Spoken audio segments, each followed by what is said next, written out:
welcome to Musical Talk, and the last episode about this year's Edinburgh Fringe Festival. On these chilly October mornings, I hope that you're warm inside with a cup of hot chocolate or a brandy if it so takes you. I, for myself, at 10:30 in the morning, have just come in from having a cup of coffee on my balcony, dressed in light trousers and a t-shirt. That's not why I moved to Canada, but I'm damned if I'm not going to brag about it now that I'm here. Anyway, what have I got for you this week? Well, I think this week's theme is going to have to be everything else. That's not to say that it's any less quality necessarily than last week's material, simply that I didn't really know what else to call it. We will be having an extremely brief discussion with a couple of members of the company who put on Sweeney Todd at C2 venues. We will then move on to what I thought was my other best musical of the Fringe, after Part A and Newland. But before that, I got together in a, unfortunately again, rather noisy Pleasance Dome coffee bar to sit and chat with Sandra about the various musicals that we both saw up at the Fringe. So without further ado, let's have a listen to an extremely wide range of musical theatre. So let me take you back in time once again and sit you in the coffee bar of the Pleasance Dome at the Edinburgh Fringe Festival.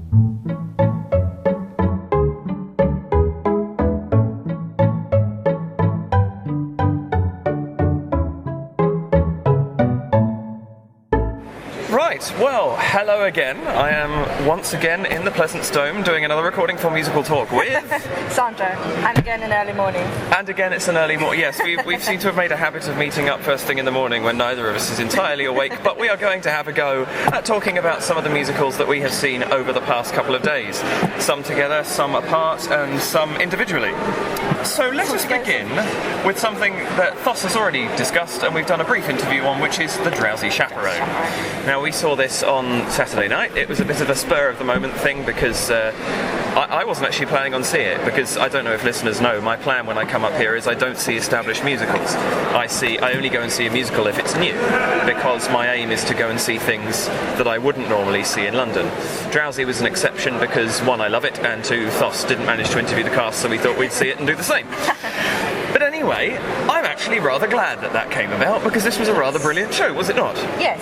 So on the Sunday, when we actually went to go and see it. Was it Sunday? Yes, it was Sunday. Was it really Sunday? Yeah. Wow. 2 days okay, ago. I'm just going to pretend I said Sunday. Yes, It's early in the morning, people. Forgive us. Yes. So yeah, and it was the very last show, so it's a big, huge thing. The audience was really good and up for it, and I think you could tell. Clearly a few friends in the audience. If this review goes up after the interview, then you can obviously tell that we really enjoyed it. Mm-hmm. And we weren't just saying that because the producer were there. No. And it is, as we discussed with the producer, it's a really good show for the Fringe, because it's an hour and a half long in totality, if you take out the Nightingale section that normally happens in where the interval would be. And it really, you don't need to do, I mean, well, you've seen it for the first time. Did you feel like anything was missing? No. Exactly. And that's it. That's the whole show. Yeah. There's one joke that's kind of missing out, but it doesn't really matter, I don't think. So we thoroughly enjoyed this. I think there were a couple of people getting a little bit tired because it was the end of the run. Yes. I think after 2 weeks of doing a show like that, particularly some of the songs that people have to sing, it's not surprising. No. The only problem for some people is that because it's on mic, we had problem hearing them, and we were sat in what, third row, fourth row, or something. Fourth, so we were I think. Yeah. Trix in particular. Yeah. She had a beautiful voice, but you just couldn't hear what she was singing. No, and as soon as the chorus came, there was a section where she's supposed to float above the chorus, and the chorus kind of drowned her. Yeah. Which is no fault of theirs. It was just unfortunate the way that the sound worked in that particular venue. She couldn't project, which is quite important when doing musical theatre. Slightly, yes. Yes. But I think that actually, on the whole, it was perhaps a slight technical issue, and perhaps a couple of things that could have been tweaked, and one or two things I'd like to have seen done differently, but I thought they did a really good reduction of this. I think we happily agree with Foss's 4-star review. And that's been covered a few times now, so we shall move on to the other show that we saw separately, but we both saw, and that is Sweeney Todd, produced by the Lincoln Company at C2. That's CTOO as opposed to the second floor and C venues, which not confusing just at all. confuses the living daylights out of me, quite frankly. But there you go. Anyway, this was an hour and a half, quite substantially cut. It wasn't an Supposed to existing be cut. an hour and 20, but I think it turned out to be it was an hour and a half, I think, when I saw it as well. It's not an existing cut, it's a new cut that they did. What did you think?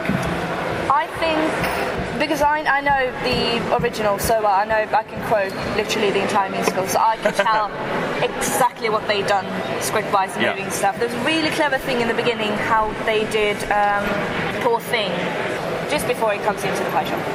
Yes, which I thought with was clever. the cut of actually Yeah, having... so they had a freeze and then she sang the Poor Thing with Sweeney not actually being there, so kind of in a storytelling way rather than to him. Which was interesting. I have to admit, when I saw that, I actually thought they were going to cut Mrs. Lovett's reprise where they told of him being transported. I was looking at that thinking... Me too. How are they going to explain that then? Okay, we've just jumped over a chunk of story. They did actually come back, but what they essentially did was they had Mrs. Lovett sing one verse of Poor Thing in the middle of the song, just to introduce the character, I think. Yes, and just, I think it works though, because she doesn't have to tell Sweeney this story, she can tell the story to the audience and then remind Sweeney, basically. An extension of the ballad, almost. Yes. But yeah, so they had done an awful lot of cutting, and it's kind of, it's all over the place in that sense. And I had a problem grasping all of the story, because it's like, well, does that mean they've cut that? Does that mean that that's not in? I don't know if the other audience members who may not have seen the show before, if they noticed, but I did. I think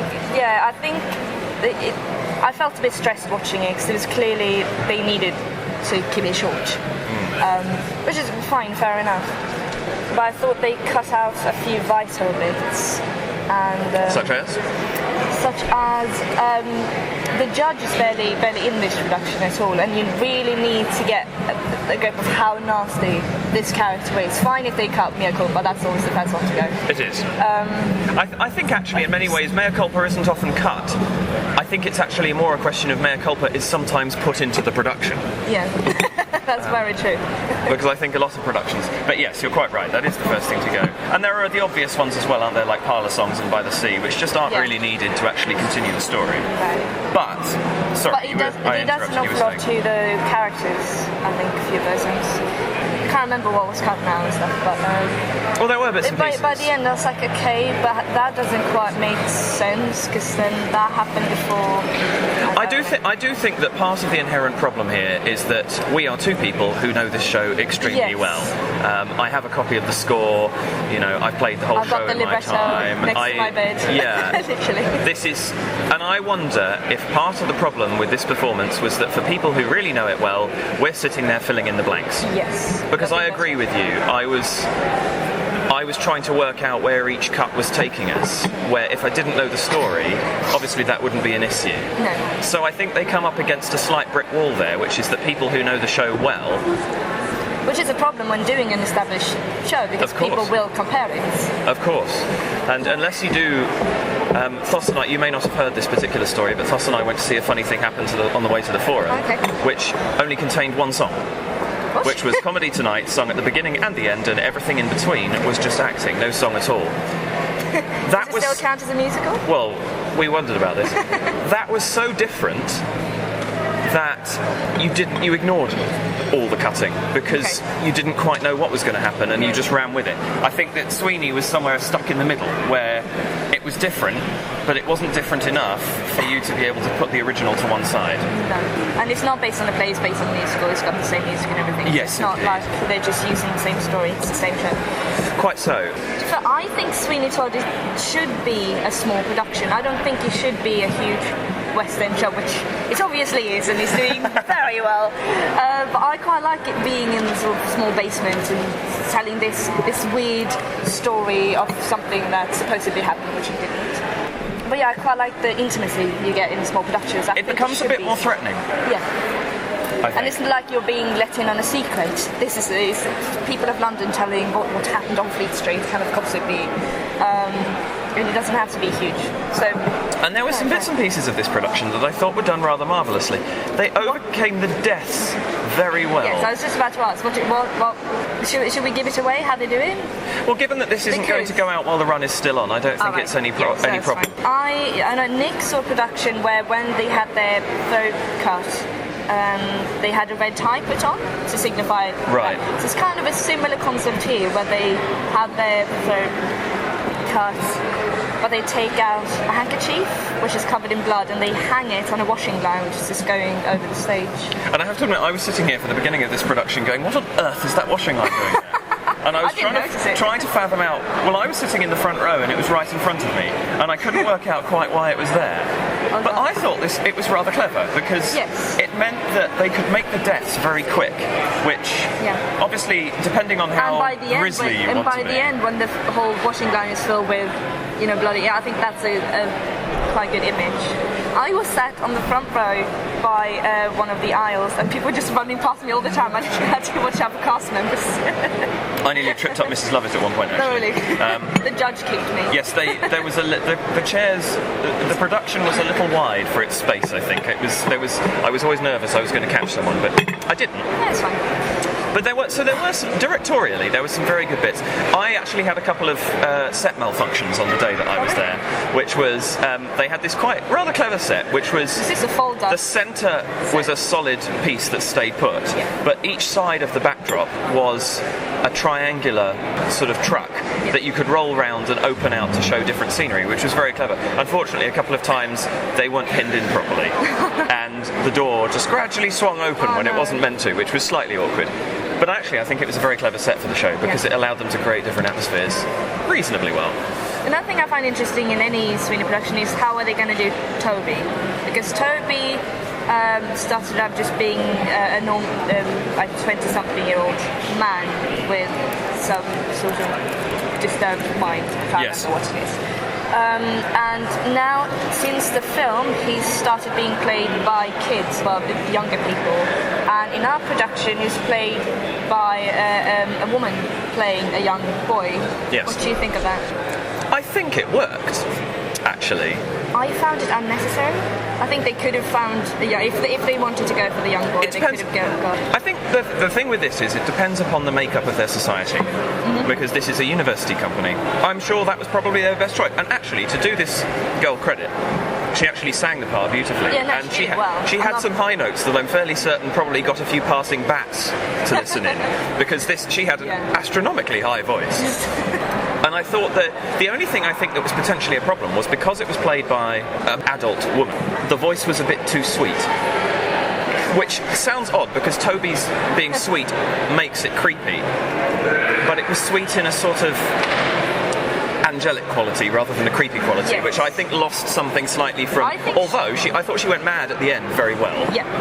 And that's when the sweet thing works. Yeah, and she became slightly disturbing. But Toby as regular Toby rather than disturbed Toby, I thought didn't quite flow for me. I think she could have done a good Joanna. I think she would have done a good Joanna, actually. I think she was. I think either part worked. For me, I didn't have a problem, I must admit, with her playing Toby. I thought it worked well. The only thing I thought, and I don't even know whether I should say this or not, but I thought she could have been slightly better strapped. I see what you mean. Yes, she obviously wasn't wearing. An obvious woman. She was an obvious woman and obviously wasn't wearing strapping. And she could have cut her hair. Well, yes. But that maybe. That's perhaps a bit excessive. But I did feel she was a bit obviously female, which slightly jarred with me. Yeah. But speaking of performances, I think credit has to go to Sweeney. Yes. Because Sweeney was brilliant. Yeah. And I mean, regardless of, we'll discuss star ratings for the show in a moment, but I think there was a 4-star Sweeney performance right there. Because I was really convinced by him. At the beginning, I thought he was going to be a bit stare into space.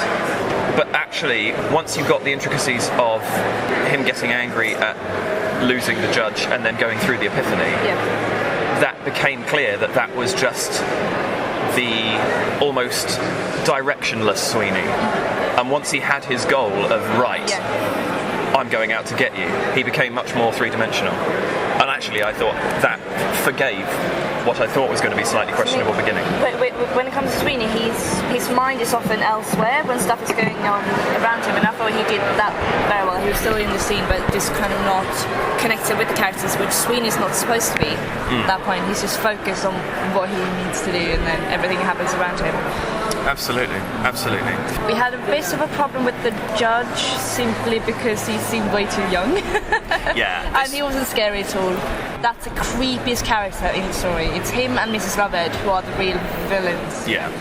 In a story filled with villains. Well, I think that the problem for me was the fact that the judge actually looked about half Sweeney's age, which, bearing in mind he had to be old enough to send Sweeney away, didn't quite work. He looks about Joanna's Plus the fact age. that he was, well, this is it, plus the fact that Joanna looked just that little bit too old for my liking. She looked older than the judge did.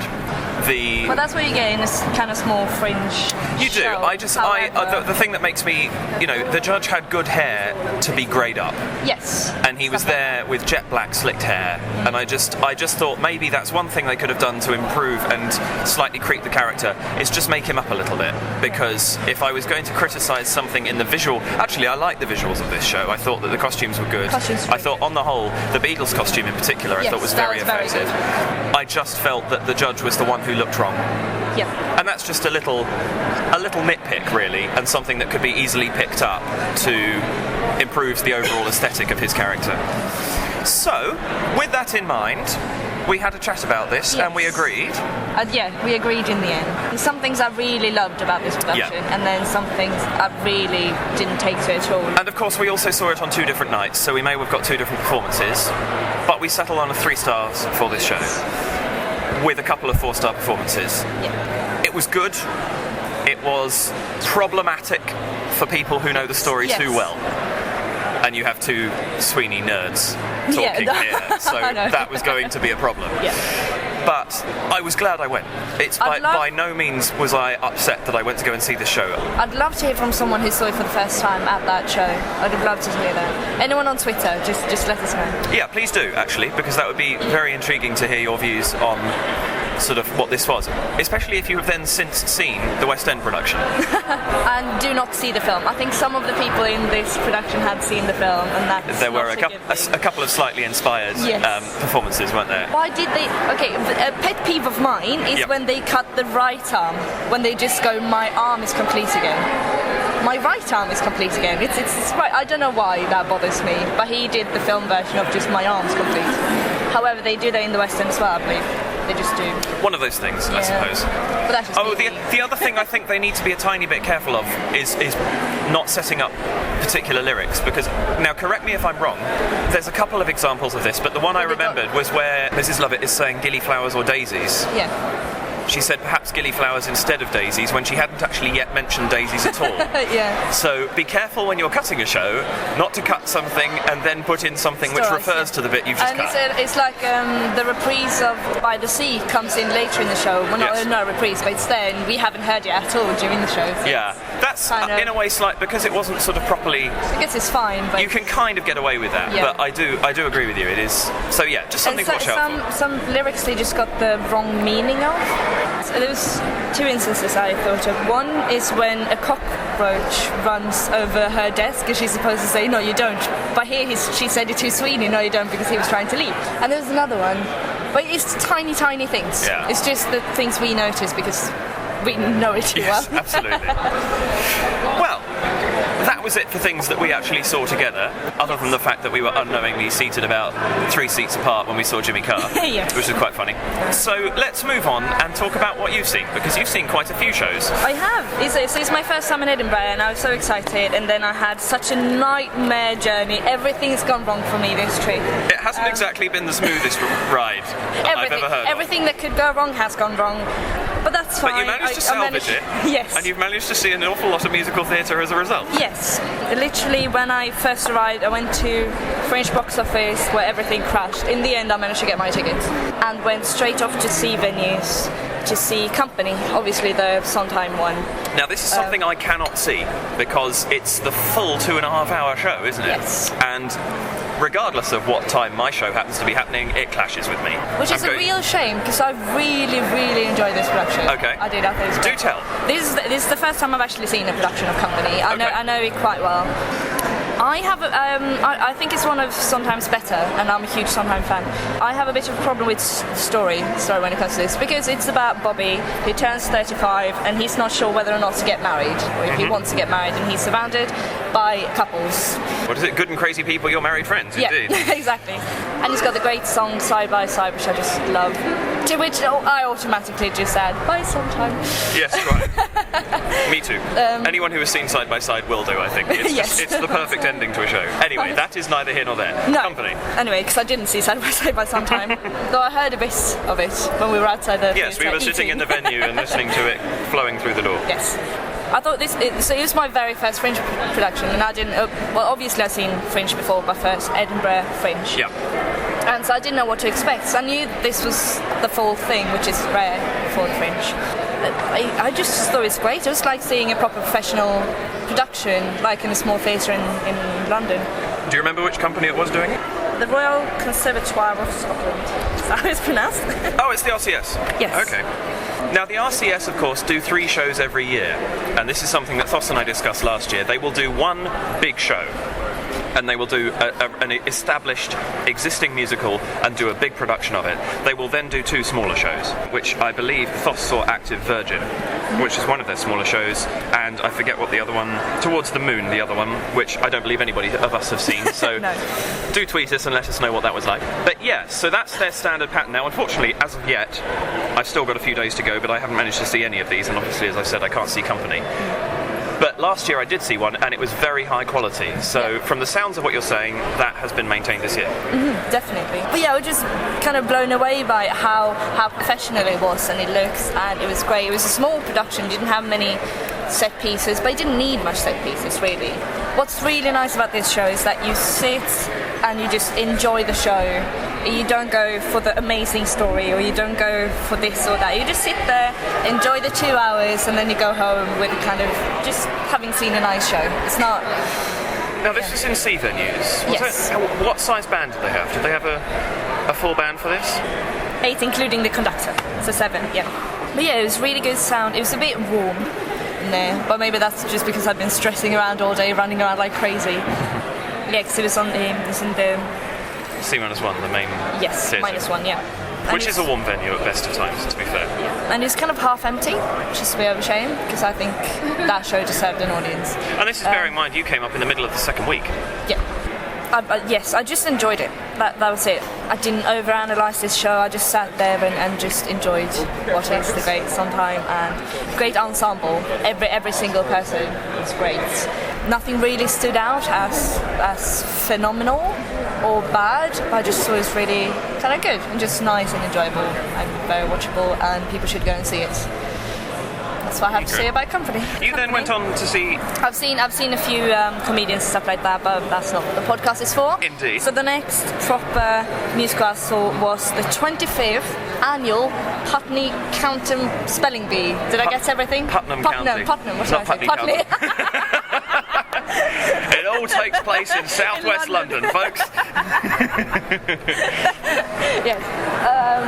Which I think this is the perfect Fringe show. It was so funny, and I don't know if people seen it? Have you seen it? I don't know. I personally have not. I missed it when it was at Donmar Warehouse because I was too slow off the blocks and couldn't be bothered to get up there at stupid o'clock in the morning to queue for returns. I may try and go and see it if it's still running. I can't remember while I'm up here, although I suspect it's probably selling out by now because it's the kind of show that does, if it's a good production. So tell us about the production. Yeah, I think as soon as you enter, you've got the characters out and about, which I often found just awkward and stuff, but I thought it really works, and they're all in such good character, and it's that kind of show. It's much audience interaction without it ever being kind of in your face and annoying, and you just sit there, just leave it alone.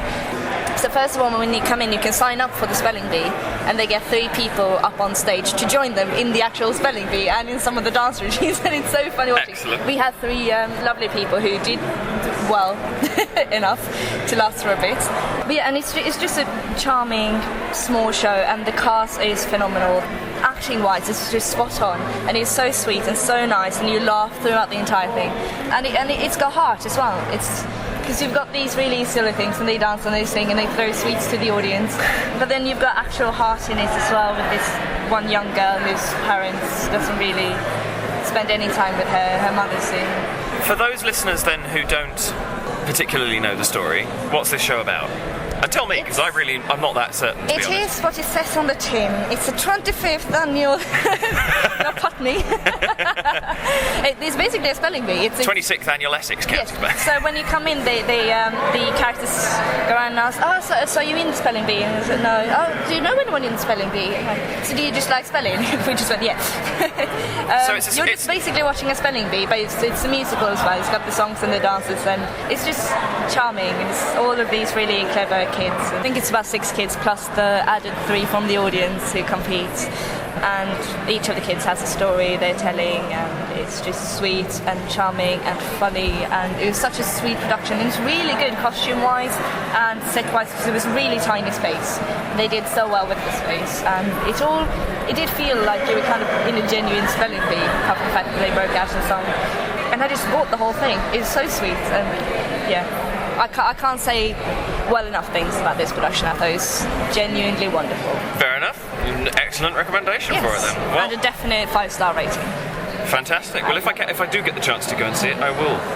I will, because it is a show I want to see at some point in time. Now the next one I saw on the same day, I think. I can't remember. It's a show that didn't do too well in London. Well, it did well at the Lyric Hammersmith, and then failed miserably at the Novello. And hopefully people know what I'm talking about. I saw Spring Awakening, which is ever so slightly different from the spelling bee. Just a tiny little bit. Tiny change of yes. I suppose relevant in the sense of school is still a part of it if you're looking for some sort of tenuous tie. But I wouldn't. I wouldn't really try. No. So have you seen Spring Awakening? I have done, in the sense that it was actually done at Trinity while I was still there. Or was I still there? No, I don't think I was. You just snuck in. No, it was this last year, so I went to go and see it, and so I never saw a professional production of it. Now tell me about this, because I have to admit, having seen it with no offence or put-downs intended to any of my Trinity colleagues who did some spectacular performances, I did not like the show. No. And I did not get why everybody makes such a big fuss about it. I can see why people make such a big fuss of it, but I don't like it either. Because so this is my first time seeing it, a proper production of it. I knew the music and I knew the story, so it wasn't shocking to me or anything. And essentially this is one of those dark stories of a slightly authoritarian community. It's based on a really old play. Yeah. To begin with, which is set to... So it's all set in the same time, but when they sing, they do it with microphones to rock music. To rock music, yes. Yeah. And it's essentially, Spring Awakening, it's a form of sexual awakening, but not conventional. It's very dark. Most people probably know the plot, to be fair. It's not one of those shows that hides around. Now, I saw the last show they did, so I think it was Saturday evening. And it wasn't sold out, but there's quite a lot of people there. And people around me were just chatting, saying, how did this not last in London before the show started? And then there were obviously people who had been to see the show before. And it's kind of the same, apparently it's the same audience to go to see Anthony rap. So, I think it's kind of the same audience that Rent has. Right. In that sense.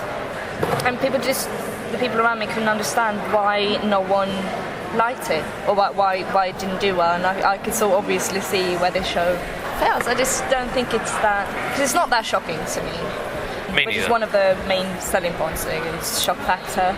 It might be relevant for teenagers, so I don't know. I just don't. My understanding is that it's been watered down a lot from the play. I believe that the play is much darker. Yeah. But I found when I saw it, it felt to me. I don't want to use disjointed. That's not quite the right word, but I kind of wondered. It felt a bit forced. Yeah. And I wondered why it had been made into a musical, because I don't feel that the music particularly serves the story. I think there's a couple of good songs. How it expresses their kind of anger to the world, just their kind of inner frustration. For me, it didn't want to be a show with a beat. No. And I kind of felt, the music is very rocky. It's got that undercurrent of sort of drum beats through it, and you sit there kind of tapping your toe, and you think, I do, because I can't help but get into a beat, and I just wanted to know why. Because I didn't want to be tapping my toes. I wanted to be... You wanted to be moved by the story, not just distracted by the rock music. Yeah. But in all fairness, it was a well put on show. The cast was great, set looked great, costumes great. and everything. So I didn't mind that at all. It's the original, play and the book and what they had to work with. That's my problem. So I did enjoy this production of it. I thought it looked very well done. The choreography, I think, is phenomenal in the show. Okay. Really, really good and effectful, and just looked so slick and just worked so well. I thought that was really good. The cast and ensemble was phenomenal. You've got the two older characters, well, two older, an actress and an actor who play all of the grown-up parts, which is very interesting. All of them. So I was a bit confused. Is that the headmaster? Is that now the father? Or is that? So I was a bit confused. And they could have done a bit more to the costumes or something. So all he did was take off his jacket, and he was another character. Right. I didn't know if that was a character taking off the jacket. Other than that, so it's really good production, well done to all of them, and I thought the sound was really good in there. I think it worked really well. Because I've been to see a few shows now that has got mic problems. It is one of the big Fringe, and actually, this year's Fringe seems to be rife with people who should not be sitting behind sound desks. Yes. I have seen several productions now where someone's sung 2 lines of a song before their mic is switched on, or they're coughing backstage and their mic is still switched on, or whatever it happens to be. And serious note to people, get somebody to do your sound who knows what they're doing. Because that's the most distracting thing. They had a few problems, but overall I think it worked fine. Because I was sat just by the band, which is just a cloth between us, so I had them quite loudly, but I could still hear what everyone was singing, so that was all fine.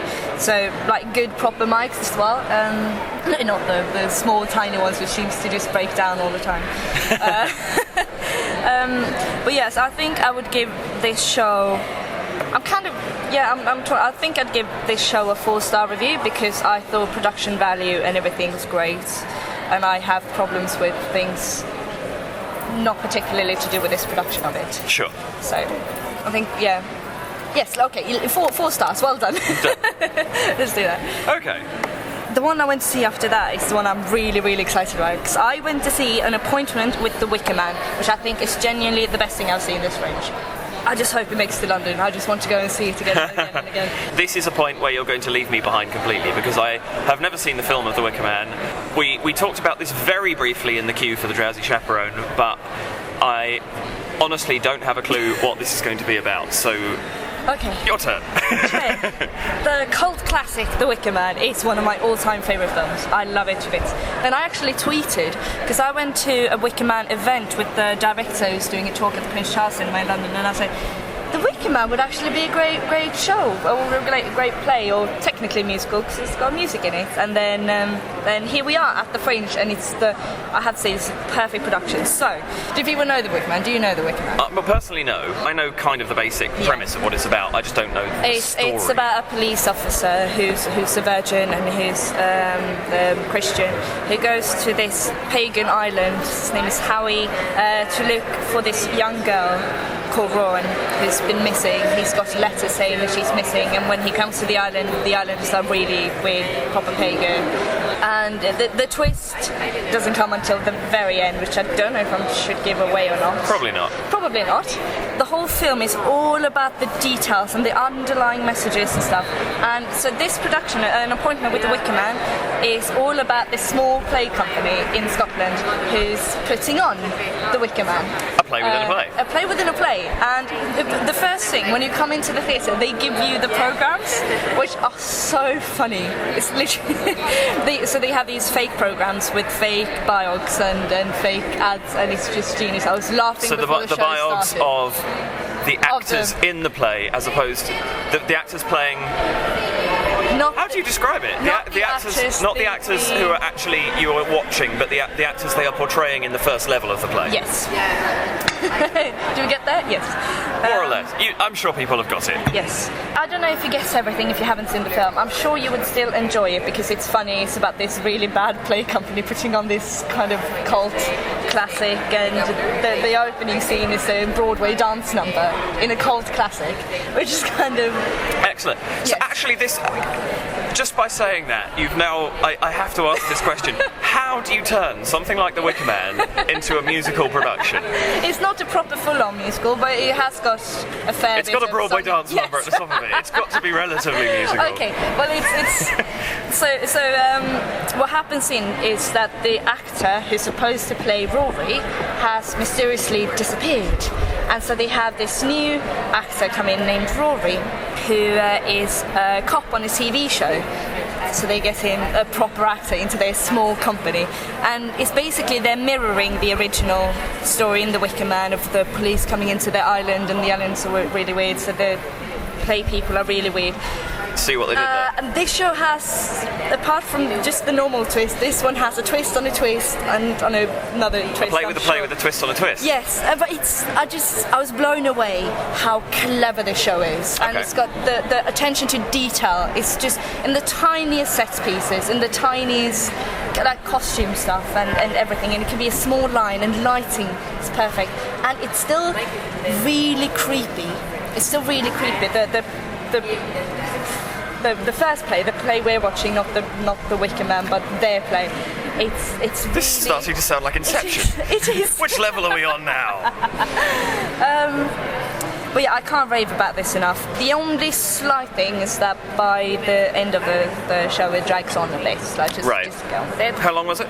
I can't remember. About 2 hours, I think. Okay, but it's not a short 1 hour Fringe production. No, it's actually a full right. And it looks, when you first come in, it's like a panto set. But it's just so. I can't rave about this enough. It's genuinely, sublimely clever, and the attention to detail is just mind-blowing. So 1-star review then? No. I would give this all the stars in the sky, and I hope it makes it to London. Excellent. It sounds very intriguing. If I knew, is it the kind of thing that somebody? So if I went to go and see the show tomorrow, which I don't think I can, but if I did, would I get it not having seen The Wicker Man? Would it be funny? Would it be clever? Yes, it is funny. Or do you need to know the plot? I think if you've seen the film and know the plot, it's that added element. But I think you can still enjoy it. It's still funny. Because it's a bit kind of panto type humour at points, but they don't overdo anything, and it's. No, I think you would enjoy it if you haven't seen The Wicker Man as well. It's just that added element. Fair enough. It's nice. I must admit, it's nice to hear of something that's trying to play that kind of that sort of trump card that actually works. Yeah. Because that's the kind of thing you can bring up to the Fringe and have it fall down around your ears. No, definitely. And there were so many, because I'm such a huge fan of the original story. So if they would mess this up, I would be, proper. Like Sweeney, it's the kind of thing, because I know it so well. Absolutely. So I had problems with that. Absolutely. But yeah, and the fact that they're not just putting on The Wicker Man. Yeah. They're doing a play about it's just clever. It's really clever. And then as you leave the theatre, you get an actual programme thing with the actual actors and stuff. But that's not until after. So you kind of, because I had a woman sat next to me, it's like, I haven't heard of this TV show, which is in the fake bio. And it's like, well, obviously. Excellent.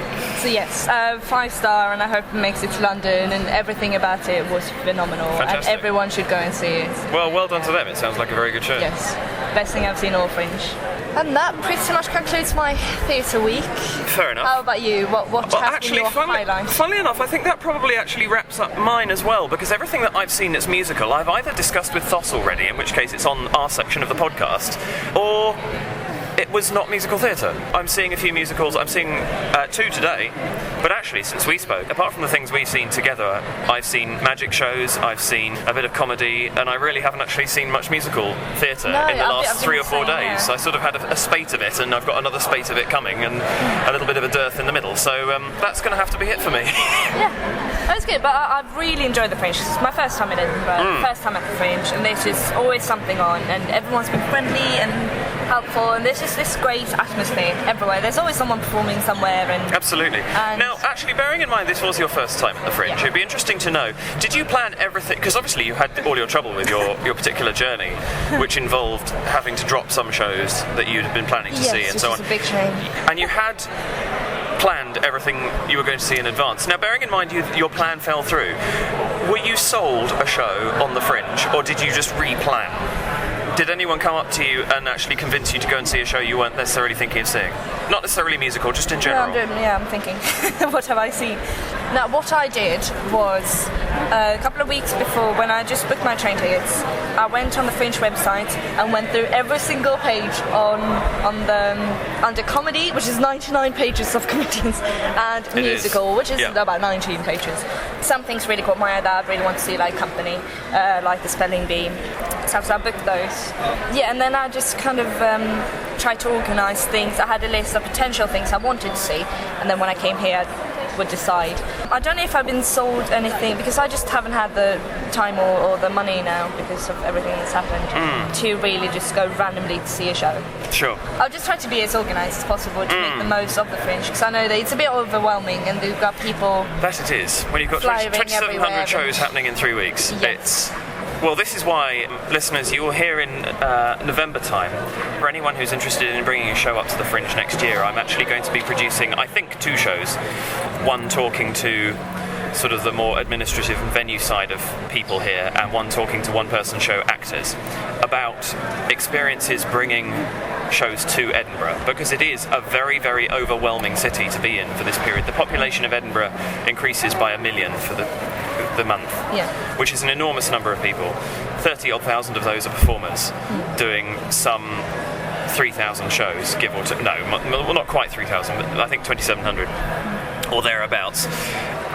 So yeah, it is. You're absolutely right. It's the right word for it. It's a very overwhelming place to be. Yeah. And that's coming from someone who's been up here before. So for someone who hasn't, then it must be exaggerated. Especially when just coming and having no idea where to go or what to do.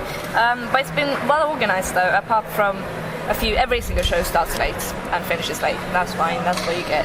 But it's been well organised though, and you've got volunteers everywhere, and everyone's been helpful. And it's a bit weird, some venues, because anything can become a venue during the Fringe. You've got the weirdest one is the church that becomes a free burlesque at night.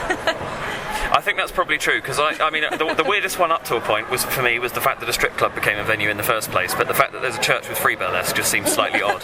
But there you go. Yeah. That is the Fringe for you, and that's absolutely kind of the heart of what this festival is all about. Here's an opportunity for someone to put on some art. Something for everyone.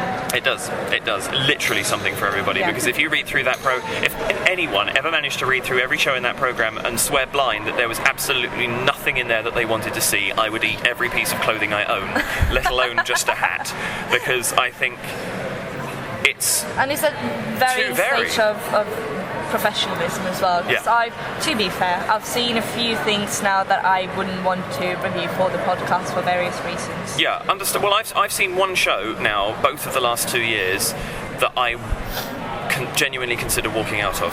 Yeah. And I won't say what either one is, but I did see one show last year, and I did see one show this year. I didn't leave because I don't actually like doing that. No, it's you're polite. It's you will be shocked, you will be potentially offended, you will be amazed, you will go through every gamut of emotion possible if you could do, depending on what you choose to see. But it is one of those places that, I mean, actually, I think, not that I intend to use this as product promotion, but See Venue's motto, I can't remember which order it is, but it's vivacious, vibrant variety, or something like that. And I think, actually, that's exactly what the Fringe is. It's a little bit of absolutely everything. I think it's just organised chaos. That too, and a fair amount of chaotic chaos as well. But, I mean, it's I wish I could have stayed for longer, but I think I was here for a good time this year. Next year I'm definitely coming again for longer, and it's good because it's all quite central. All of the venues are quite central, and the most expensive thing I saw, I paid £20 for, I think. Can't remember which one. Well, it's a comedian. So yeah, well, Jimmy Carr was $18.50, and you do. The one I went to see was about £4, I think, £4 or £5. And that's not taking into account the free Fringe. No. Which is, of course, free. Yeah. And actually, the free Fringe is, I'm very glad to say, gathering ground, because I think a lot of people up here, and even I was guilty of this last year, looked at the free Fringe as, they're putting on a free show because it's. I wonder if they couldn't get people, or if it was, and it's an awful thing to say. It's slightly subpar, Yeah. And then I saw one free Fringe show last year just because it was sold to me very well on the mile and it sounded so bizarre I wanted to know, and it was brilliant. Yeah. And it wasn't a musical, so it didn't get reviewed. But or not on this anyway. But don't neglect the free Fringe. And actually, funny enough, I saw a poster yesterday for a musical on the free Fringe, and I'm curious to know how on earth they've managed that, because musical theatre and cheap doesn't really ring true for me. So I'm going to go and see that if I can, if I've got a free day to go and have a look and see what it's actually like. And when you're on the Fringe, try to see something new, because obviously I went to see Sweeney Todd in a few of those, but try to see stuff you haven't seen. I mean, Sweeney I saw because it's Sweeney. Yes. And therefore, by default, I go and see it. Drowsy I saw because of the reasons I explained about having missed the interview with them with Thos, and I thought it'd be good to have a chat because he obviously liked it. I was seeing it before as well. So. They are the only two established shows I think I've been to see since I've been up here, and I've seen something in the region of about 30 shows now. So there you have it. Sandra, thank you very much for joining me this morning. And obviously you're heading back later on today. Yeah. I think I literally just missed my train. I'll take the next one, it's fine. Oh. God, we've been that long. I didn't realise you were aiming for one this early, sorry. No, that's alright. But anyway, glad to hear you enjoyed the Fringe, and hopefully you... See you next year. Well, you won't see me. No, you're I'll be in Canada. Back. Yeah. Well, it's unlikely I'll come back for the first one. I will come back eventually, I am sure, but I look forward to hearing the results of next year. And thank you very much for coming along this morning and having a good old chat. It's been a pleasure as always.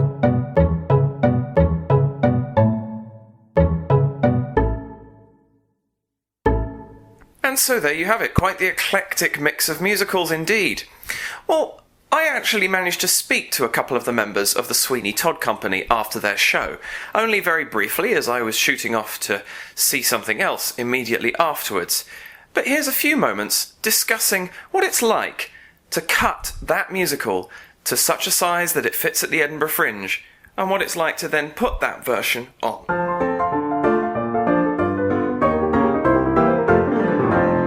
Gemma Smart, and I'm the director of Sweeney Todd. I'm Dean Graham, and I played Sweeney Todd in Sweeney Todd.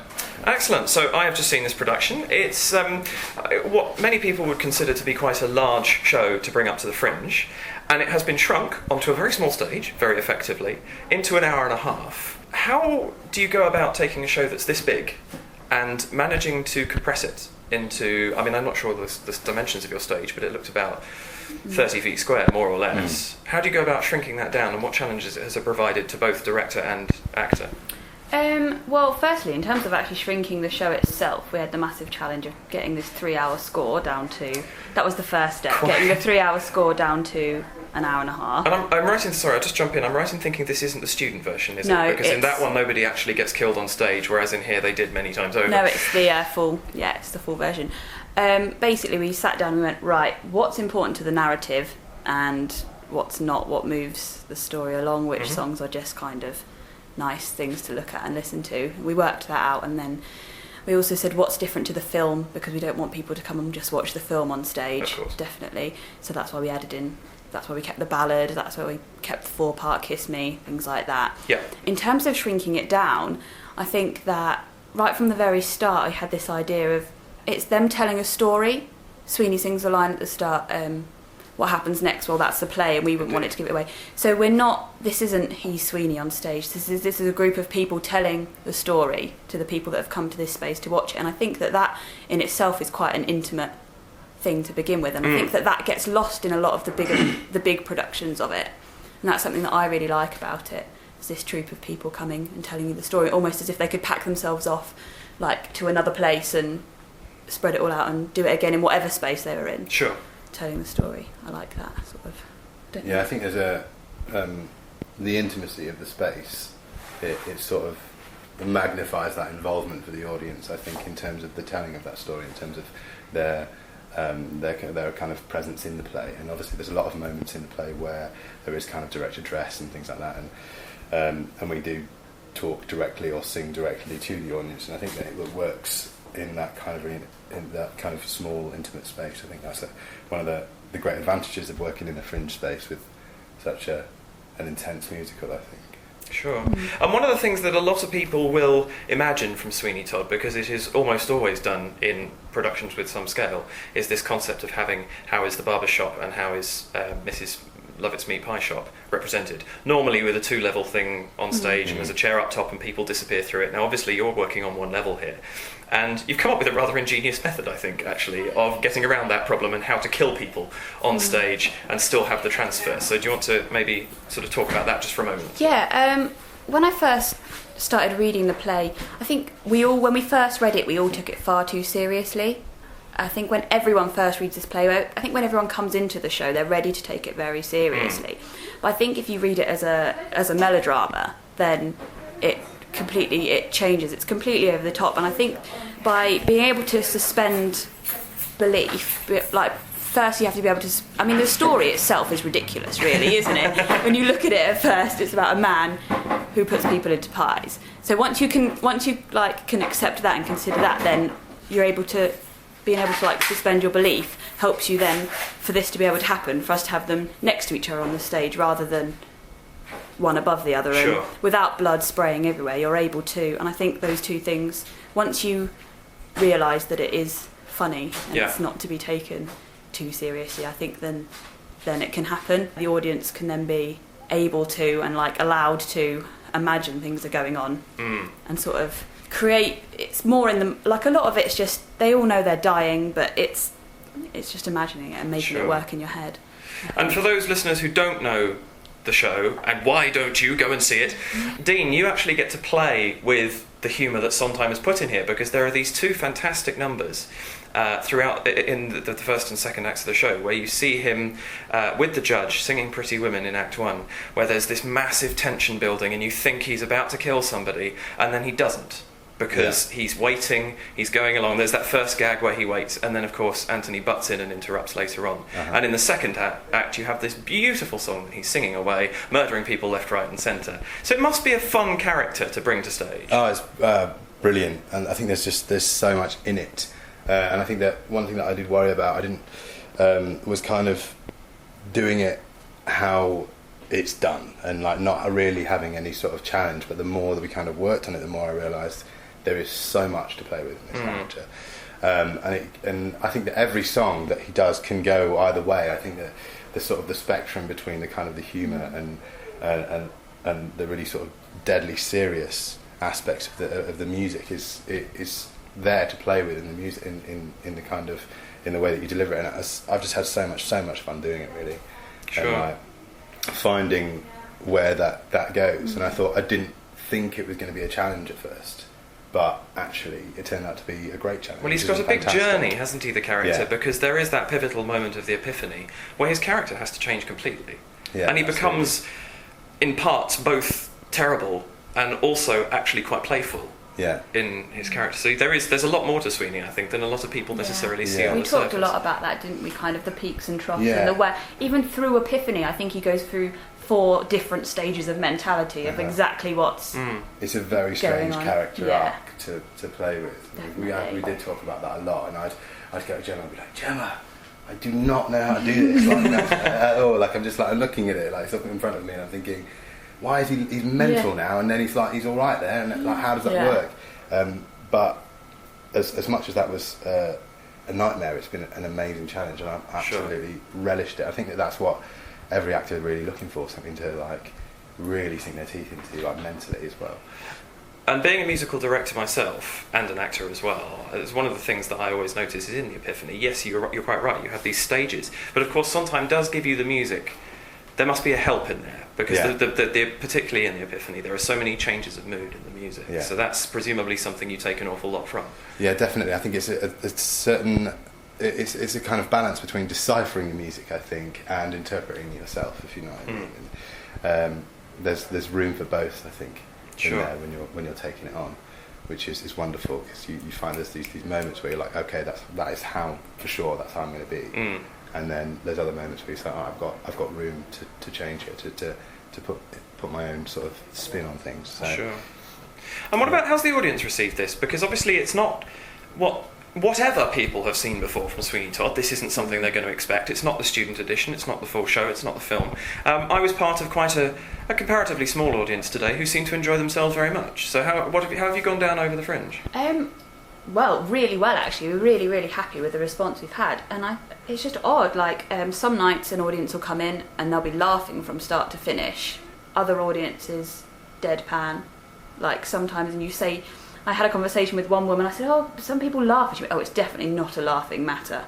And I sort of went, "Oh well, it is a comedy." But the fact of it isn't, I suppose. Yeah. But rather miss the point of the show. Yeah. So I think, yeah, but we've really, really been happy with like the response that we've had, and I think that it's good if people can take it in whatever way they want, as long as they enjoy it. Then I suppose. There's a certain audience mentality as well, and I think it's the same in a lot of shows where if someone laughs, like the rest of the audience might feel like they're able to laugh as well, and if someone claps, they feel like they're able to clap and things like that. And yeah, I think we've had a lot of that, those up and downs, but and it's hard to kind of judge when you're on stage whether they are enjoying it or not. But I think that generally that people have really, really enjoyed it. So I'm super happy with the response so far.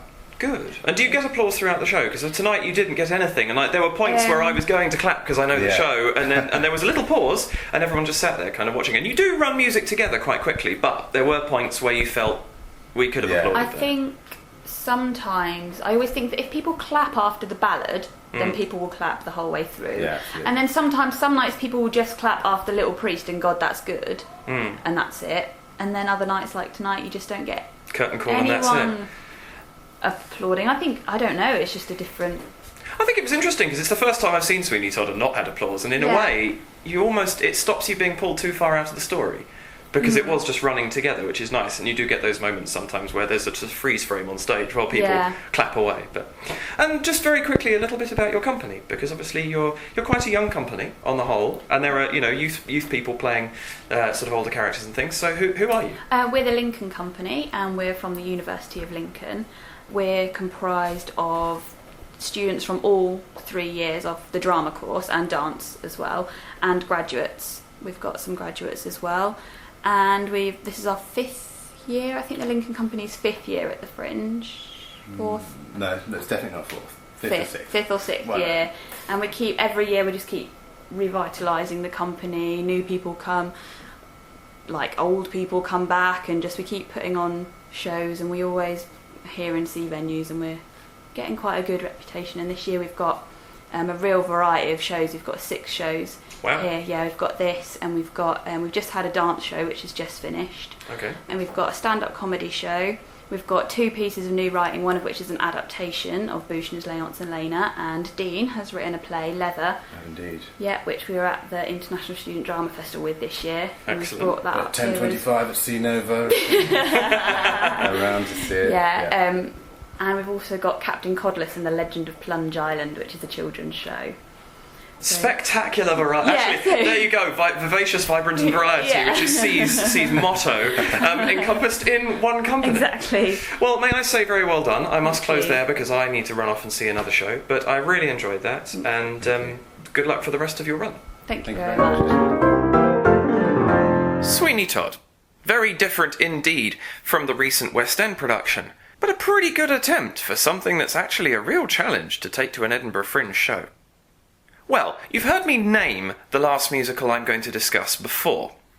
If it weren't for Newland, this would have gained my musical talk large-scale show pick of the Fringe.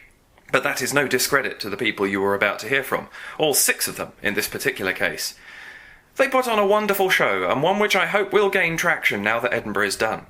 It would be a great shame to put this show to bed any time soon, and as you will shortly discover, my choice of words there was not arbitrary. They have very kindly permitted us to use a couple of the songs from their demo recording, and I'm going to let the first of them tell you exactly what is coming. The next section of this show should probably carry a rather large parental warning for its subject matter. Welcome little boys and welcome little girls to our sex education class. We know it's a pain in the ass and you'd like to give it a pass, but we promise that won't last. It's important for everyone to talk. It's important for everyone to share.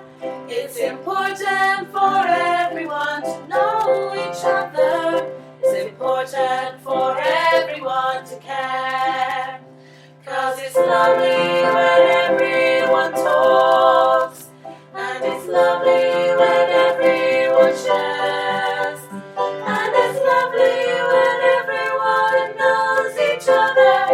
It's lovely. Yes, it's lovely when everyone cares. So, let's talk about sex. Let's talk about shagging. Let's talk bumping ugs and making love like breaking from above. Let's talk about sex. Let's talk about babies. Let's talk STIs and let's talk rabies. Puberty, condom swallowing too. Let's talk about sex. Let's talk prep for your hot date if your period is late. Where is your bum and what's in its cup? The bearded clam and using your hands, a hanging bow and spit versus swallow. No glove, no love, and when push comes to shove, sex could kill you, they say, but it's all okay. Let's talk about sex. Let's talk about shagging. Let's talk bumping ugs and making love like breaking from above. Let's talk about sex. Let's talk about babies. Let's talk STIs and let's talk rabies. Puberty, condom swallowing too. Let's talk about sex. Puberty, condom swallowing too. Let's talk about sex. Puberty, puberty, puberty, condom. Puberty, puberty, puberty, swallow. Puberty, puberty, puberty, condom. Puberty, puberty, puberty, swallow. Swallow, swallow. Let's talk about sex. Okay, we're starting with me. My name is Emily Snee. I'm a writer and producer and actor for the show, in the show, etc. Yes, I am Nicola Cartwright and I'm the director of Sex Ed the Musical and these lovely people. I'm Elizabeth Hartley and I'm an actor. I play the piano in the show as well. I'm Isabel Wolfe and I'm also the writer, producer and actor of Sex Ed the Musical. I'm Tom Quinn, I play Gilbert in Sex Ed the Musical. And I'm Charlotte Saville and I play Gladys. Your friend.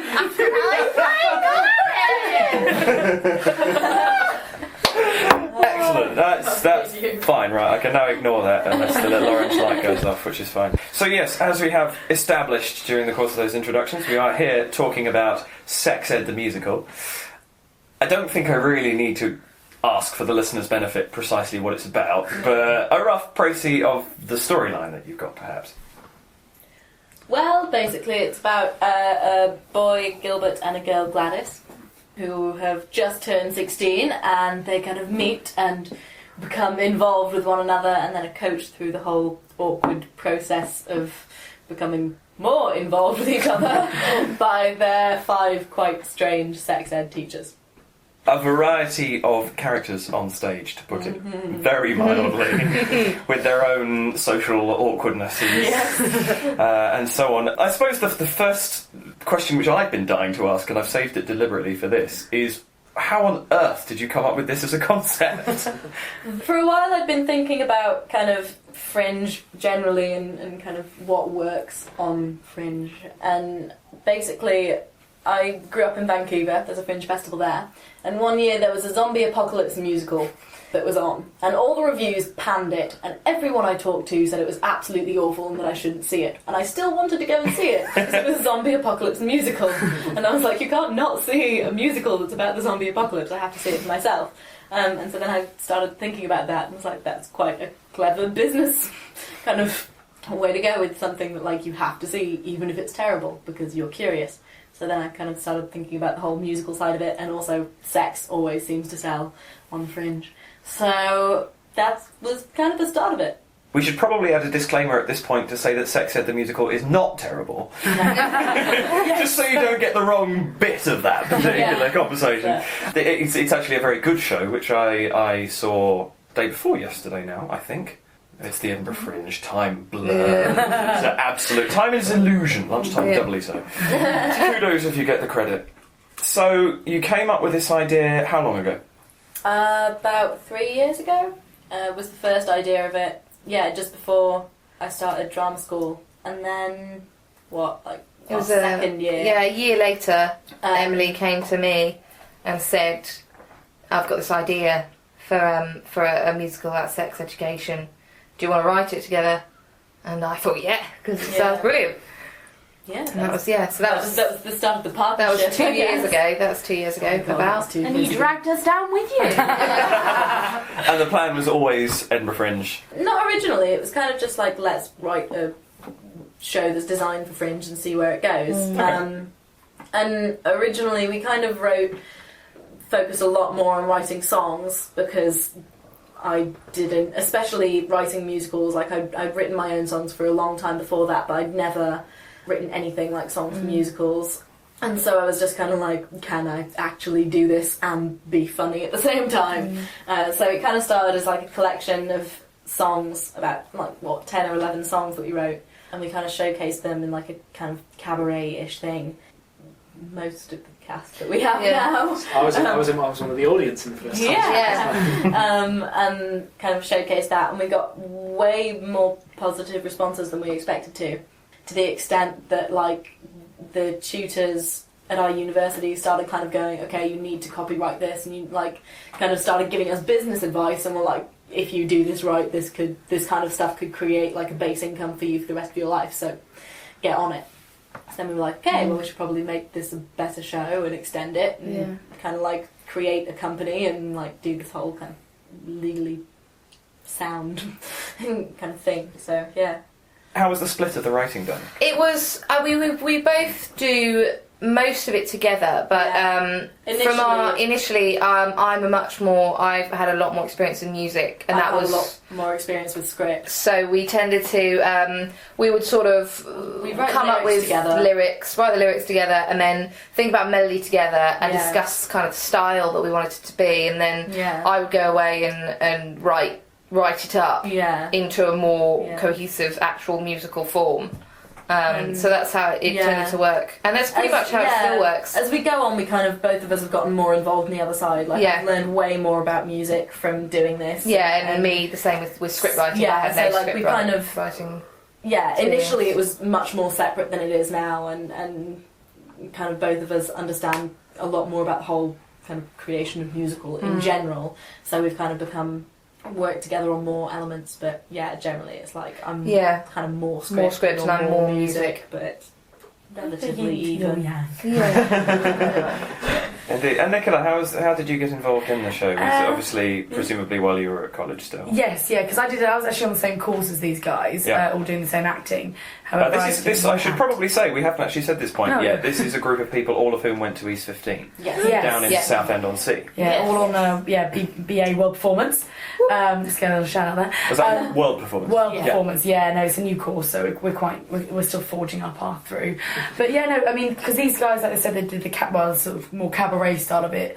This time, over a year, last June? Yeah. But obviously, like they said, they had a great response from it, and so wanted to do it properly. And then that's when myself and Tom got drafted in, because we needed a boy, and because they made the show, extended the show, made it longer, and obviously both of them are in it.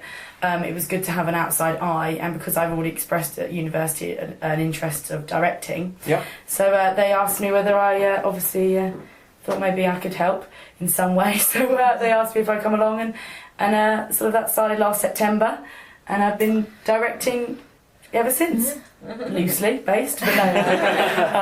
At least been watching it ever since last September. That's when I got involved. So a bit later than everyone else, but I came along. And I have to say, in this entire project, it takes a fair bit of gumption to go up on stage and do what you guys do. And obviously, Nicola, you're the only one who's not on stage for this, so everybody in this room, writers included, just to remind everybody, is on stage for this production. How was it received when it first came into being? Because obviously then it was less, as you said, less crafted, less moulded. It was just a presentation of his stuff. It wouldn't have had presumably the polished edges that it's actually got now, which have actually formed it into a really coherent musical, even amongst its oddities and sort of crazy characters. So how was it received when it first came into being? When we first we've got a lot more adventurous as time has gone on. Right. We sort of tested the water. So our first set of songs, it was much more kind of puberty, anatomy, this kind of safer subjects, and then the songs that came along later were the kinky sex and things like that, and those also kind of not just in subject matter as well. Like we kind of have like three, I guess now, sets of songs that we've written at various different points, and like I think I can definitely tell which are from which, like between subject matter and style. I think our musical style has definitely gotten more adventurous and more complex as we've gone on. And I think also, as the more we rehearsed with it as well, the writing kind of came with the character. Our characters came from the kind of devising rehearsal process, and then the script would adapt with that, so they kind of both grew together from the very first script. Yeah, like there's stuff that in previous kind of shows or whatever has been improvised by the cast, and we've been like, oh, I really like that. Let's just put that in, and like we'll keep it. So I definitely think good way to work, really. Yeah, and I definitely think that, especially with the script, like it's as much a kind of baby of the cast as it is of us too, because so much of it. Also a lot of audience input as well, and we had question and answer sessions after the very first run, in which actually I was playing one of the teacher type people. It was all just we were all loosely teachers. I think at the very beginning I thought, oh no, I don't know whether I'm comfortable with doing this, and then as soon as we did get the audience reaction of actually this is really good, it sort of gained confidence. I mean, I was humping a piano at one point during the first run, and I was a pianist. So You mean that's not normal? No, apparently not. Yeah, I think that we got encouraged. I was very surprised by how much people love how open we are and how honest we are, and how we will go that extra mile and talk about things, because everyone wants to hear it. You know, it's that thing of there's this fascination and everyone wants to hear it, and it's almost like you can't quite go too far, because they're always like, yeah, give me more, and they love the fact that we are, because it's that thing of, especially with British people, we tend to play down sex and subjects about sex a lot, and it's a weird societal thing, but they love. People always come up to us and say, I learned so much, or I love how open you were about this, I love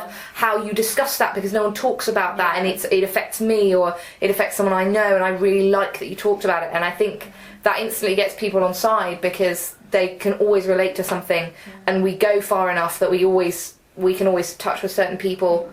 There's always something for them to relate to. Well, and also to some extent, like I'm so used to this show now that there are some parts of it that it's like I don't think of them as shocking. Like the vast majority of the show, I'm like, yeah, this is just normal. Like people, it's not a big deal. And like because obviously we're performing in this show, it's quite like an out, I suppose, sex-wise and talking about sex, it's quite out there.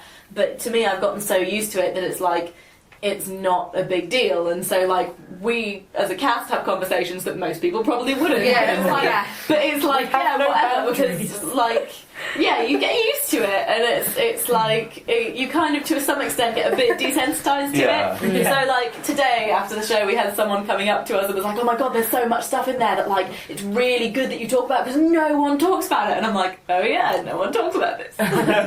We do does all the time. But yes, because we're used to it, it's not that shocking anymore.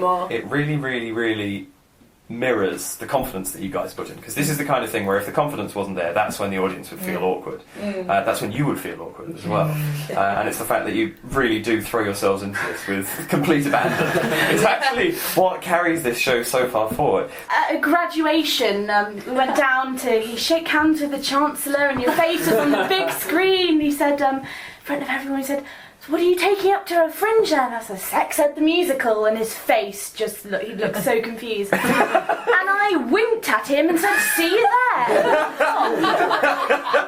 Which greatly amused my grandfather that was watching a live stream version at home on the internet. Yeah, we have no boundaries anymore. Yeah, no, shameless as I was going to say we've lost all shame. Yes. Well, much as I will refrain from commenting on your social lives at this point in time, I think that actually says an awful lot towards, as I say, what you've put into this show, because this is a very, very confident production, and that's one of the things that really you can't miss, because there's the characters are so well realised, and you don't always get that at Fringe shows. You get people coming on, and the expression and the words that they're saying don't match. And that's not something that I don't think any of you could actually be accused of, because in all cases it's very much... I think it's important because with stuff like this, it can be so in your face and rude and vulgar if it's done. Vulgar. And it needs to be done in a comforting way for the audience. And if you've got characters you can't relate to, that throw it in your face, you just get desensitised and you don't want to listen. So I think we've tried to create an atmosphere where you want to listen, and it's a bit naughty and a bit cheeky rather than vulgar and disgusting. Although at points it can be. But what you've also got is you've got all of these people with their individual problems, but every problem is just an exaggeration of what could really happen to anyone. Essentially. Yeah. And some problems, I mean, to a certain extent, the whole pregnancy thing, 15 children or whatever, it might be slightly excessive for nowadays, sort of, the modern culture, but the whole fed up of pregnancy thing isn't necessarily alien to us. Or, in many ways, you two are the most... We're sort of like the grounding... Yeah, I was going to say normal and then realised that's just not the right word. But normal. I suppose it's the thing that people can maybe relate to. Yeah. Because most people have been in that position of experiencing their first time or falling in love with somebody. And I suppose, that's... the majority of people there can see something similar to maybe what they've been through, or and I think the way they play it as well is we're all the kind of the way we act, and I think that has something to do with the fact that we were on a course that didn't go for just kind of straight acting method kind of. Well, the way we act is all kind of quite absurd, and it's like it's honest, but in a kind of they're a very rounded, very big character that you might not necessarily meet in everyday life. But I think I know people like this. Yeah. I know people like Gilbert and Gladys, and they're still they're kind of heightened versions. So we just missed a dirty dance with Charlotte Savile now.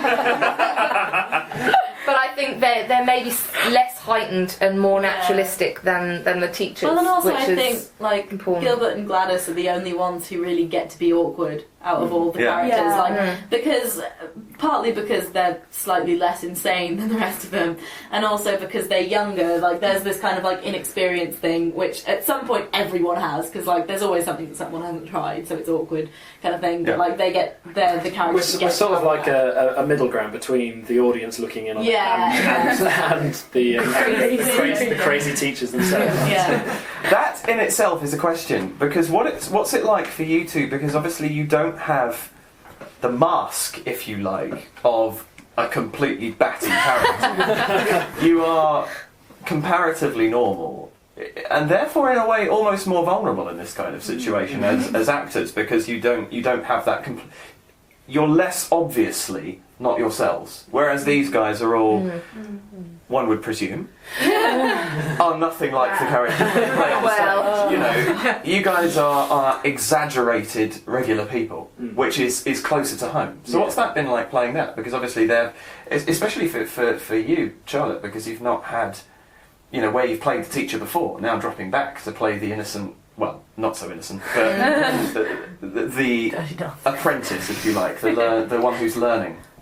I've quite enjoyed it because playing a younger character, a not so experienced, slut or put it, kindly, mother of 17 kids or however many, to play something that's more like me is easier, I suppose. But then not being able to hide behind the mask of I am such an exaggerated character, I suppose it's trying to find the balance of not being too naturalistic and not being too over the top. That's the tricky way to find. Sometimes I think, because obviously these teachers are getting so many laughs, they're so funny, they're so exaggerated. Sometimes I feel that I maybe try and exaggerate my character a bit too much.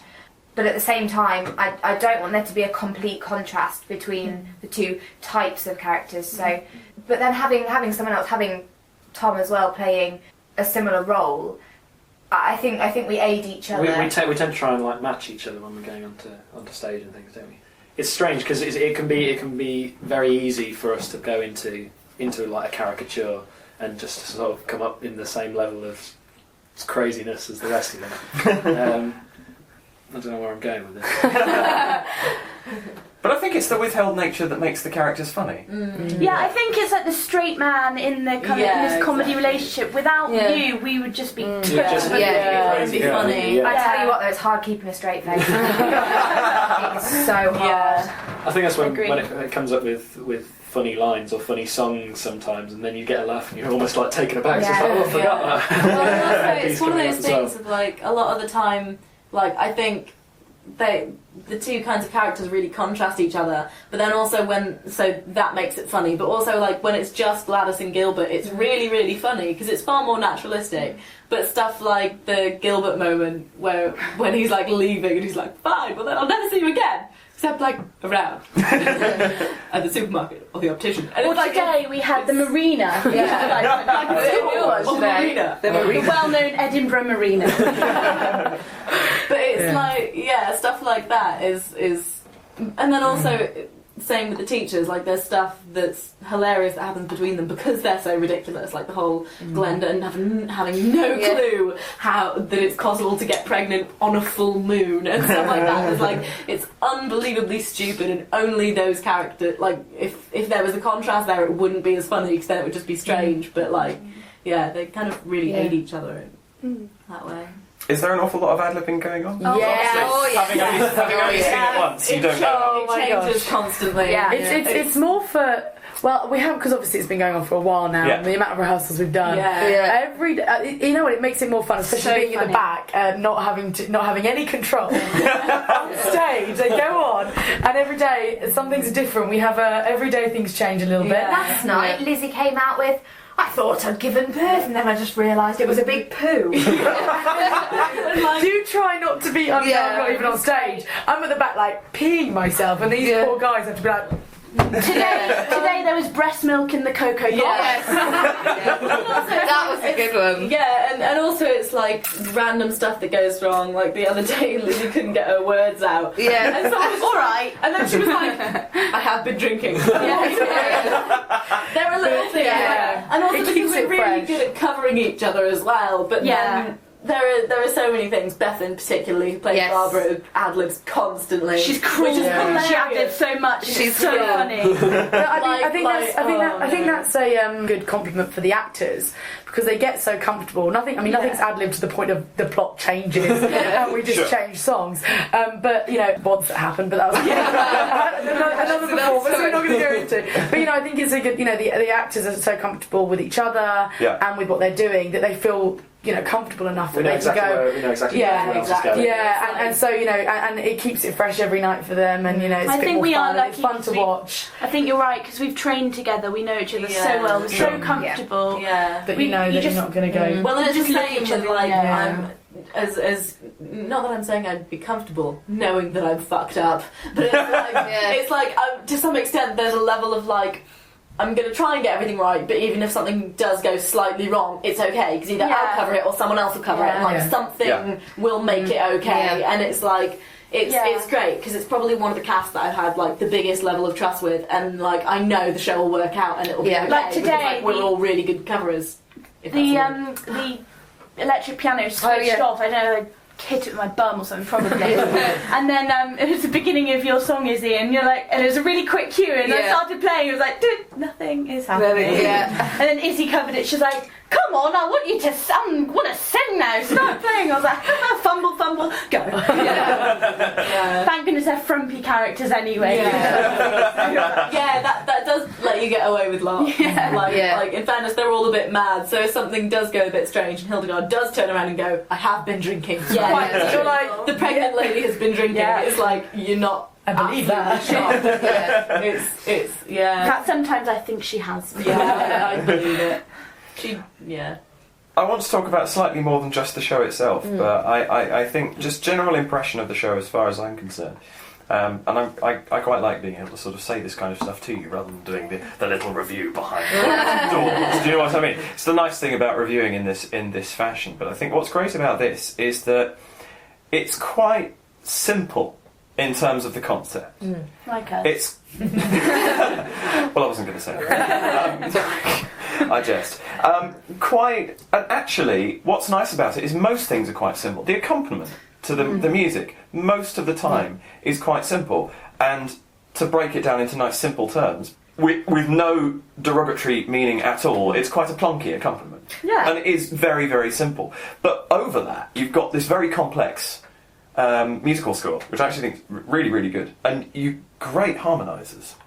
Actually, that's one of the things that really impressed me yesterday. One, the harmonic writing in the vocal lines, I think, is absolutely fantastic.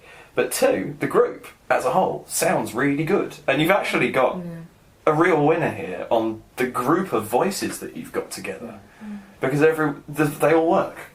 And there's no one feels out of place. You know, there was no...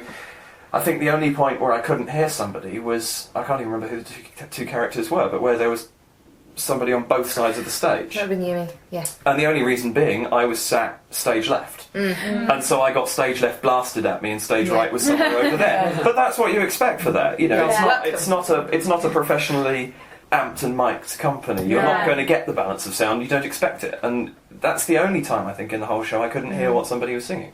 Which, again, is not something you can always say about Fringe shows. Quite often people disappear into the ether somewhere. And I think that's just credit for our training and things as well. We've just had such a strong musical background, especially in our first year of studying. There's just it gives us that big grounding of now that's an things. interesting comment to me, because I actually did a summer course at East 15 for 3 weeks in the Loughton campus back in 2008.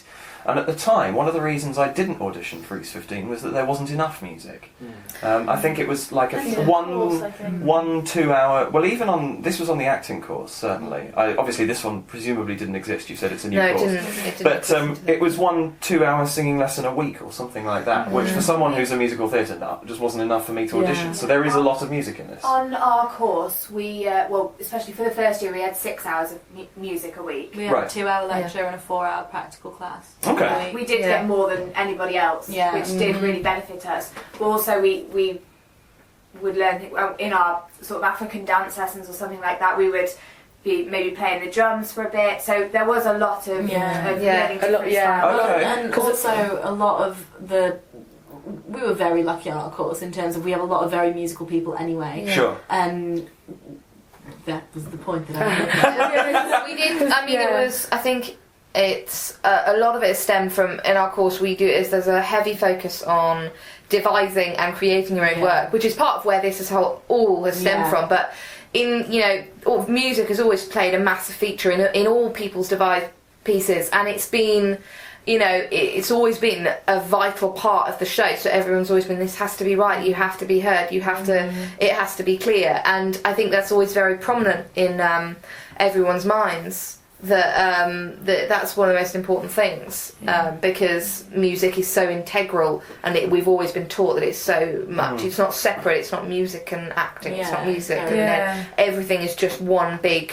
mixed together, and it's vital to get that right. That makes me an extremely happy man, because I must admit I really liked East 15, and actually where I used to live it was only 20 minutes down the road from me, but obviously I was turned off by the lack of music. So future musical theatre people, bear in mind East 15 has it in a global thing as well, which again is good because you've got multiple styles in this show of music. And it was interesting. It's one of the other things I was going to ask, but you've answered it now, which was where the sort of idea came for having the sort of Latin-y bits, and because it's very. You've got simpler. I haven't actually mentioned this for the listeners' benefit. You've got piano, guitar, and ukulele playing throughout the show, and it does change its style quite frequently, and that's credit to it as well, because obviously it keeps the whole thing interesting. But I'm really pleased to hear that, because obviously to have such a strong musical come out of East 15. With no disrespect to East 15 at all, surprised me. Because it wasn't, I don't see them as... We don't have musical theatre course. No. It's an act. But it's the multi... And to be fair, I think in musical theatre, I would say the most important thing is the acting anyway. Because you can't dance or tell a story while you're singing if you can't act it at the same time. So it's good. It's great to see that as crossed over. And then I suppose, before this goes on for too long, we should probably talk about the Fringe experience as well, because that's obviously such an integral part of what being here is. I mean, there's 7 of us sitting in a kitchen. I think the only way you could fit anybody else in here would be to put them in the oven. And we're hungry, so... We're hungry, which I should also hurry up. This is not the superstar actor lifestyle. The Edinburgh Fringe is not about that. And I think, if anybody's been here, they must know that, because anybody who is a performer is out on the Royal Mile. You've got to sing for an hour and a half, 2 hours, whatever it is that evening, and yet you spend 4 hours out on a cold and rainy street bellowing at the top of your live voice. drinking champagne and eating caviar. I wish. So what Edinburgh experience? Well, What's it? 8 of us in a 3-bed house. At to the moment, start there's off. currently with 10. one toilet. I will not let this go. She had bad experience. No, I know it's really lowbrow. Not that the Sex and the Musical is really highbrow, but the fact that when you are in Edinburgh, you need to check your toilet places at all times, especially if you're flying. You're flying for a long time. Starbucks. Starbucks haven't kicked me out yet. I think if you're talking about the Starbucks at the bottom of the Royal Mile, I think they've just given up. Because that's one of the targets. I think, in fact, the only place I think I've ever seen anyone be questioned about going to the loo is the Albernac pub, but then that's slightly more up. Bearing in mind it's a pub. I say pub, everybody in London thinks of like a Wetherspoons or something, but it's actually it's a really nice pub, and I recommend anyone go eat there. It's really nice. No, seriously. But that's the only place I've ever seen anyone get kicked out for going into the loo, because it is, you do have to think about these things, especially when you're running around wearing a lycra suit. That's another story. We're not here to talk about me. But so yes, that is obviously. Sorry, I just have to get out. No, off my chest. My chest. I feel better now. This is one of those, but you do have to think about that. Can you have, can you bring your company of 15 people up to that flat and still manage with one bathroom? I think one of our great things, actually, being in the Fringe, our biggest publicity stunt at the moment is a 6-foot sperm called 16-foot. 16-foot sperm's grown.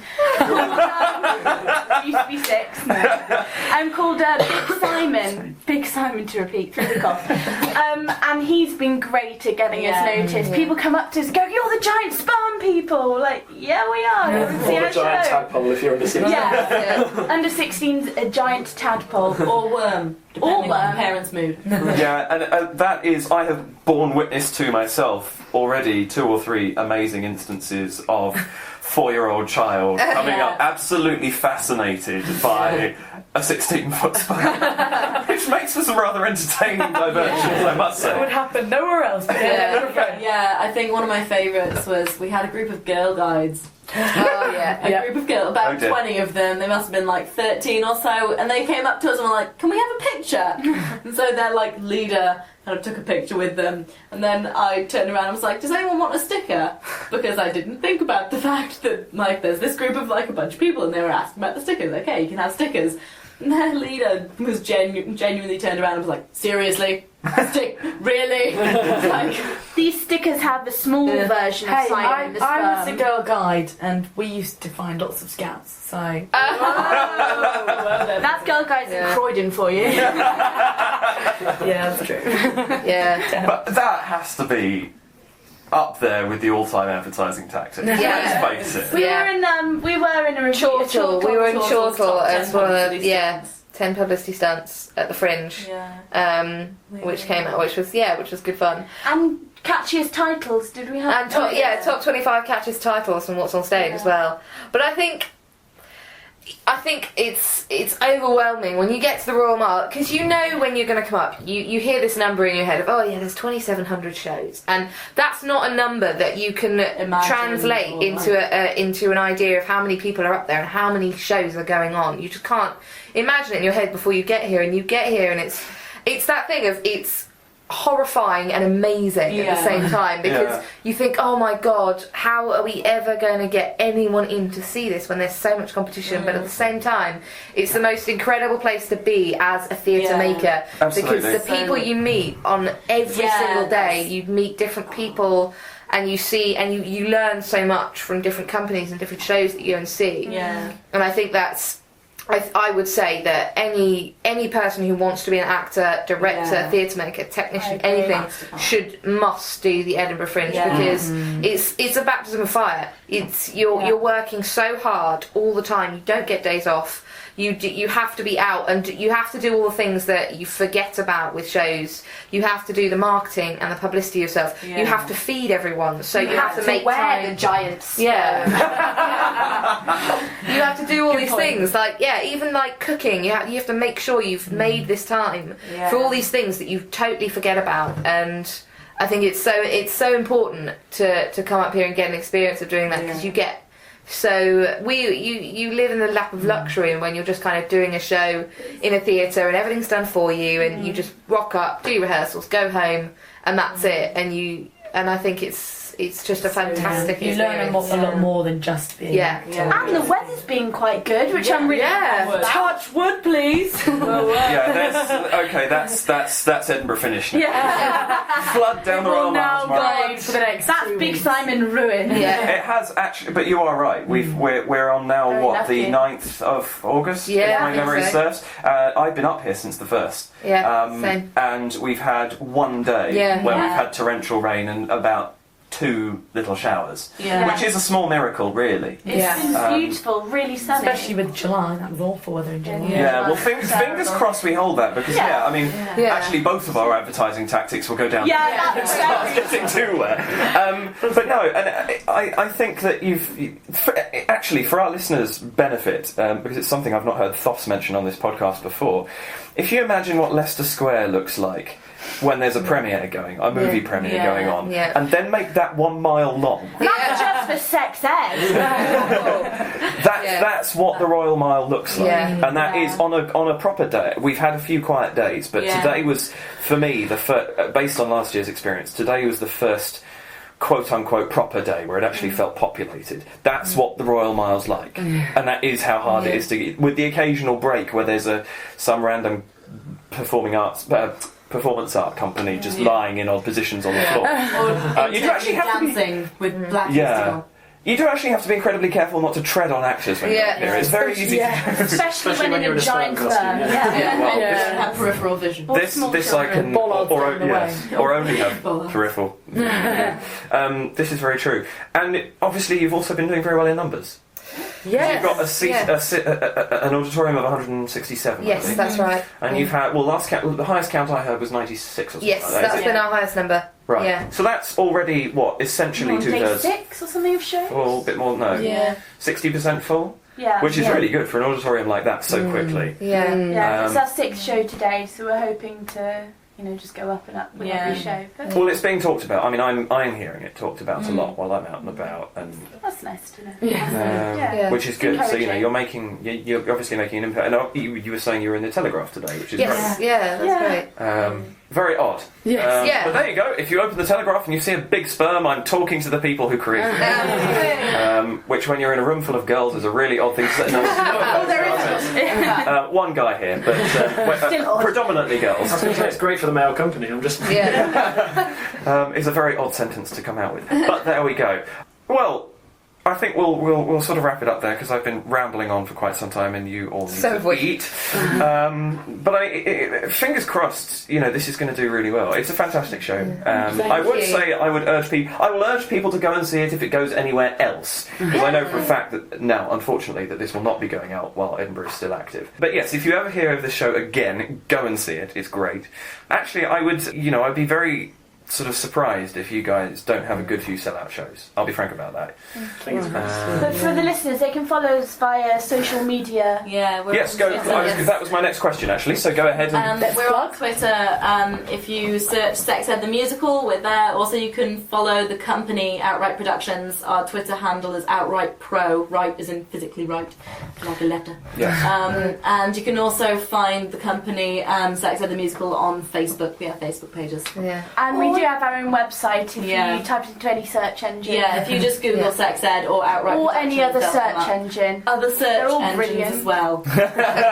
Not just Google. I'm not sponsored by Google, but if you want to. You can also follow me. My Twitter name is @CharlieSaville, and I want more followers. So shameless. She just fist pumped. That happened. There is a very smug looking girl in the room right now.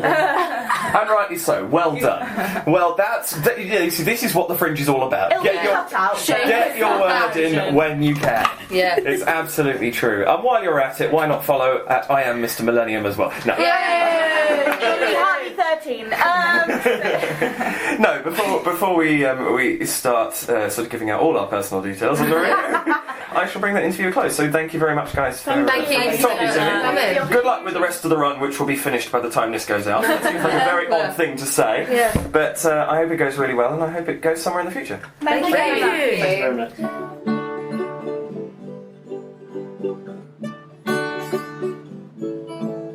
Your bodies are changing, but that's okay. Don't worry, 'cause it happens to us all someday. You wake up one morning and see your face. You look like the king of an alien race. The plague seems to have infected your skin with red and white pustules. Guess which you can win. Your bodies are changing, but that's okay. Don't worry, 'cause it happens to us all someday. Wake up one morning and start to scream. There are new hairs where there never have been. It's different from all of the hair on your head. It's short, dark and wavy, almost gingery red. Your bodies are changing, but that's okay. Don't worry, 'cause it happens to us all someday. You wake up one morning, wanna kill your own mom. It's called PMT and it's really not fun. You're in agony and there's blood everywhere. So throw on some trackies and tie back your hair. Your bodies are changing, but that's okay. Don't worry, 'cause it happens to us all someday. Wake up one morning and notice something strange. Your body has gone through a worrying change. Your penis was flaccid during your bedtime story, but now it bursts forth with a sweet morning glory. Your bodies are changing, but that's okay. Don't worry, 'cause it happens to us all someday. Don't worry, don't worry, don't worry, oh no. Unless it burns when you pee, and it burns when you pee, and it burns when I pee. Sex Ed the Musical. I think only in Edinburgh could you ever expect to see a 16-foot sperm walking down the high street. I have to admit, my one regret is that Mr. Millennium and Big Simon never got a photograph together. I'm rather kicking myself for that now. Anyway, that second song that you heard there was Changing Bodies, and that's from their demo recording, so don't forget, obviously, that was the musical in its very early stages, although I think you'll agree it still sounds rather good fun. Well, that's about it from me for the Edinburgh Fringe. I did see a few other musicals, but I could probably make about 18 episodes out of my Fringe experience, and, well, quite frankly, I don't think any of us has the time. So, I'm going to leave you now. However, two thoughts before I do. The first one is that for anybody who is thinking about taking a musical, or indeed any show, to the Edinburgh Fringe Festival, you may have heard me mention earlier in this episode that I have 2 episodes coming up scheduled to be released in November, which are going to be entirely about what it's like to take a show to the Fringe, specifically aimed at either one-man shows or at newcomers who haven't been to the Fringe before. You may have already picked some tips up from the conversations Thos and I have had, but these 2 episodes will be explicitly geared towards that event. So if you're thinking about taking something to the Edinburgh Fringe, keep an ear open in November, and I hope that you find those episodes interesting when they come out. Secondly, I would like to leave you with one last piece of music. Now, this isn't strictly from a musical show, by which I mean musical theatre, but it is certainly musical. I suppose at a stretch it could be a musical review, although it was almost more in the nature of a concert. Mikhail Asanovic and Jake Wright are the Showhawk duo, a rather peculiar pairing of a very highly trained classical guitarist and a more vocational rock guitarist, who sit down with 2 guitars and essentially blow your mind. The music that they have come up with is a fantastic fusion of their 2 styles and skill sets, and they've created some wonderful arrangements of existing music, which they proceeded to play not only in their own show at the Spaces, but also on the Royal Mile, garnering quite a lot of interest. In fact, I believe I'm right in saying that they actually started on the Royal Mile last year, and I think may have even been headhunted into performing at a venue. and I'm very glad that they were. They took some old favourites, such as The Jungle Book or Star Wars, and took some of the music out of that, and turned it into their own rather unique style, which is inspired by Rodrigo and Gabriella. However, I am actually going to leave you at the end of this Edinburgh Fringe musical talk series with a classical medley that they have put together. Simply because, well, I thought they were so good that I wanted to be able to shout about them. So, here is the Showhawk Duo with their classical medley. Enjoy, thank you for listening as always, and I will see you in about a month's time for a little bit more Edinburgh Fringe madness, where we will be looking forward to next year and the concept of what it's like to take a show to the Fringe. So, as in fact I'm about to enter a week where I'm going to my first musical theatre production in Toronto, I leave you, and it just remains for me to wish you good musical health. What do you mean? Someone's already used that. No, what? TV? I don't have a TV. What are you talking about?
This episode of Musical Talk presented and edited by David Kingsmill. The Musical Talk theme and variations are copyright David Kingsmill 2012. The copyright for all other music remains with the original rights holders.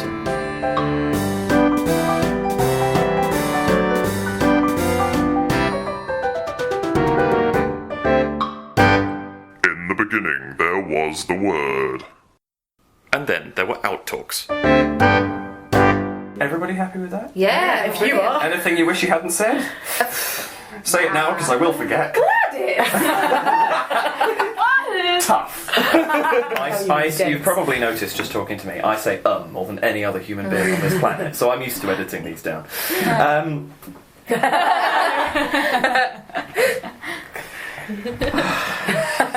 It started well. I'm my own worst enemy, I really am. It's alright, none of this is going to go on.